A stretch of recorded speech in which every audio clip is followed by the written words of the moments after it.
What should the EU do in terms of engagement in the PPP space? I think the EU would be a really welcome player in this space. I think, first of all, the EU could play a really important role in helping to build up that evidence base on PPPs, so supporting rigorous independent evaluations, both quantitative and qualitative, including randomised control trials on the impact of PPPs in developing countries would be really helpful. I think the EU should really focus on building up the government capacity to manage PPPs. So put your efforts on the public side, not the private side.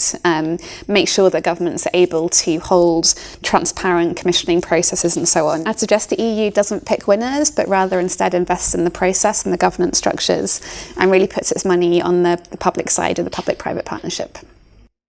I would say that development cooperation is not only about the promotion of specific policy reforms, is also about the promotion of some values. And I would say that equity, social cohesion and labour rights are at the centre of the EU agenda. And I would say that openly promoting all types of PPPs is contradicting these European values.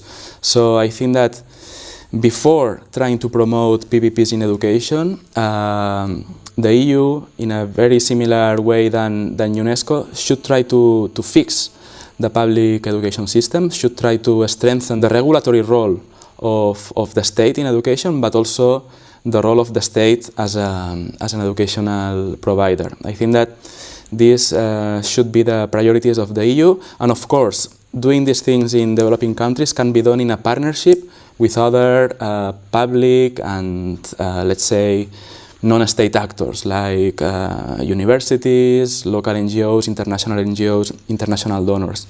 But strengthening the role of the state in education is a necessary condition for a public education system to work in the context of a PPP, but in the context of a more public-driven educational provision.